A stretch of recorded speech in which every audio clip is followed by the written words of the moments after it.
Nút cứ chim hà tệp. Trang Sơn, anh trong ngọc mền tế. Thưa anh thấy trong sập. Trang Sơn anh thưa chỉ khmoi lòng kê tiệt hay hế. Trang Sơn bà anh hiên thưa khmoi lòng kê tiệt anh nâng vi bồng bạ trường ảnh.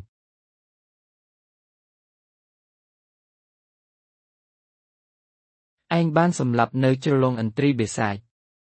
Pu kê nâng một chập anh hời. Anh nâng trơ slap. Trang Sơn.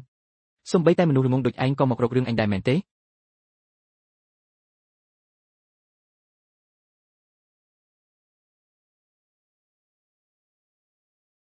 Trang Sơn có chi mình nuôi cua ở nật đại vì môn kê mình men chi mình nuôi rừng ngọn tê. Cái chi này sẽ có chi lai tay mình nhạc cốt không phun chặt nè. Cho hai ai ban chị là kê khai chi bản ní. Nô nạp ra ở kê mình chưa rừng khmau. Tu trong tay trơ lông ẩn tri bề sai nút tí bồng phốt trở lọt một vinh có chuột tèm đồng. Kê ni dây thà quạt nắng trơ ban vì nhàn ẩn tri nơi trơ lông ẩn tri bề sai. Châu sân thật hời. Pu sân.ខ្ញុំមិនជឿរឿងខ្មោចព្រាយនេះទេស្អែកនេះខ្ញុំនឹងទៅជ្រលងអន្ត្រីបិសាចម្ដងទៀតខ្ញុំត្រូវតែឲ្យពួកឯងដឹងថាគ្មានខ្មោចព្រាយបិសាចអីទេអាយុខ្លីមិនឃើញមឈូសមិនស្រក់ទឹកភ្នែកឯងទៅរកកន្លែងងាប់ខ្លួនឯងទៅគុំនាំរឿងចង្រៃមកក្នុងភូមិអីត្រូវហើយចង្រៃណាស់តោះទៅនៅឲ្យឆ្ងាយពីវាឡាងយកប្រមាត់ពុះមកឲ្យខ្ញុំដូរយកសាច់ជ្រូកពីចិញ្ចៀន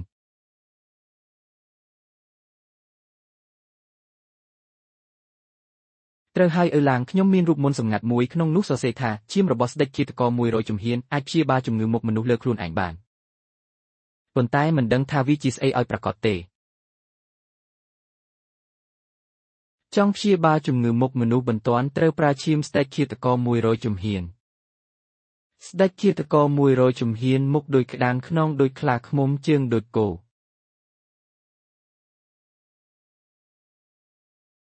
នេះមិនមែនជាសត្វតិឆាននៅជ្រុលងអន្ត្រីបិសាចទេ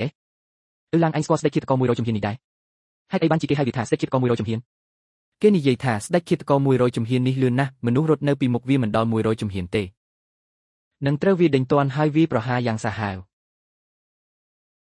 ឡាងចុះបើចង់បានឈាមស្ដេចឃាតករ100ជំហានមកព្យាបាលជំងឺមិនមែនពិបាកខ្លាំងទេ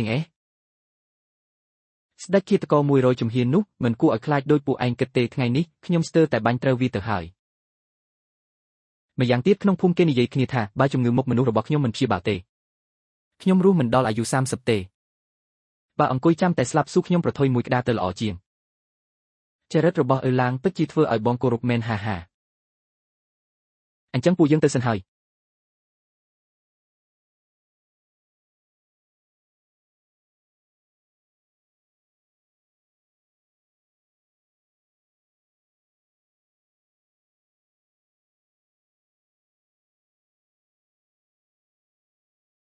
បងឈីងបងថាអាម្នាក់នោះនឹងចាញ់បោកទេ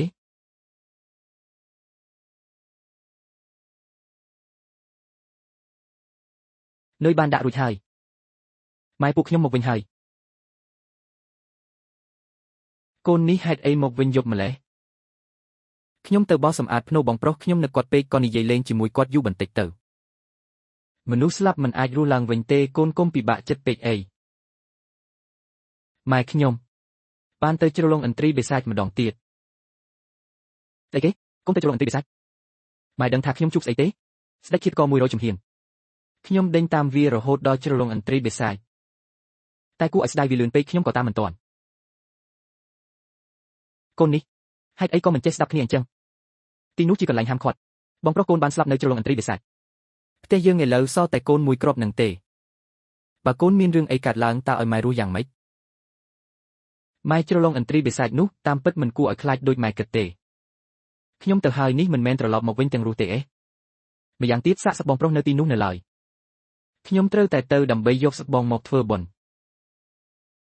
ឡាងបើបងកូនដឹងខ្លួនគេច្បាស់ជាមិនចង់ឲ្យកូនទៅប្រថុយគ្រោះថ្នាក់ទេស្ដាប់ម៉ែទៅជ្រលងអន្ត្រីបិសាចនោះហាមដាច់ខាតមិនឲ្យទៅទៀតទេម៉ែគ្រាន់តែចង់ឲ្យកូនរស់នៅបានសុខឆាប់រៀបការបង្កើតកូនដើម្បីបន្តពូជត្រកូលអូរបស់យើង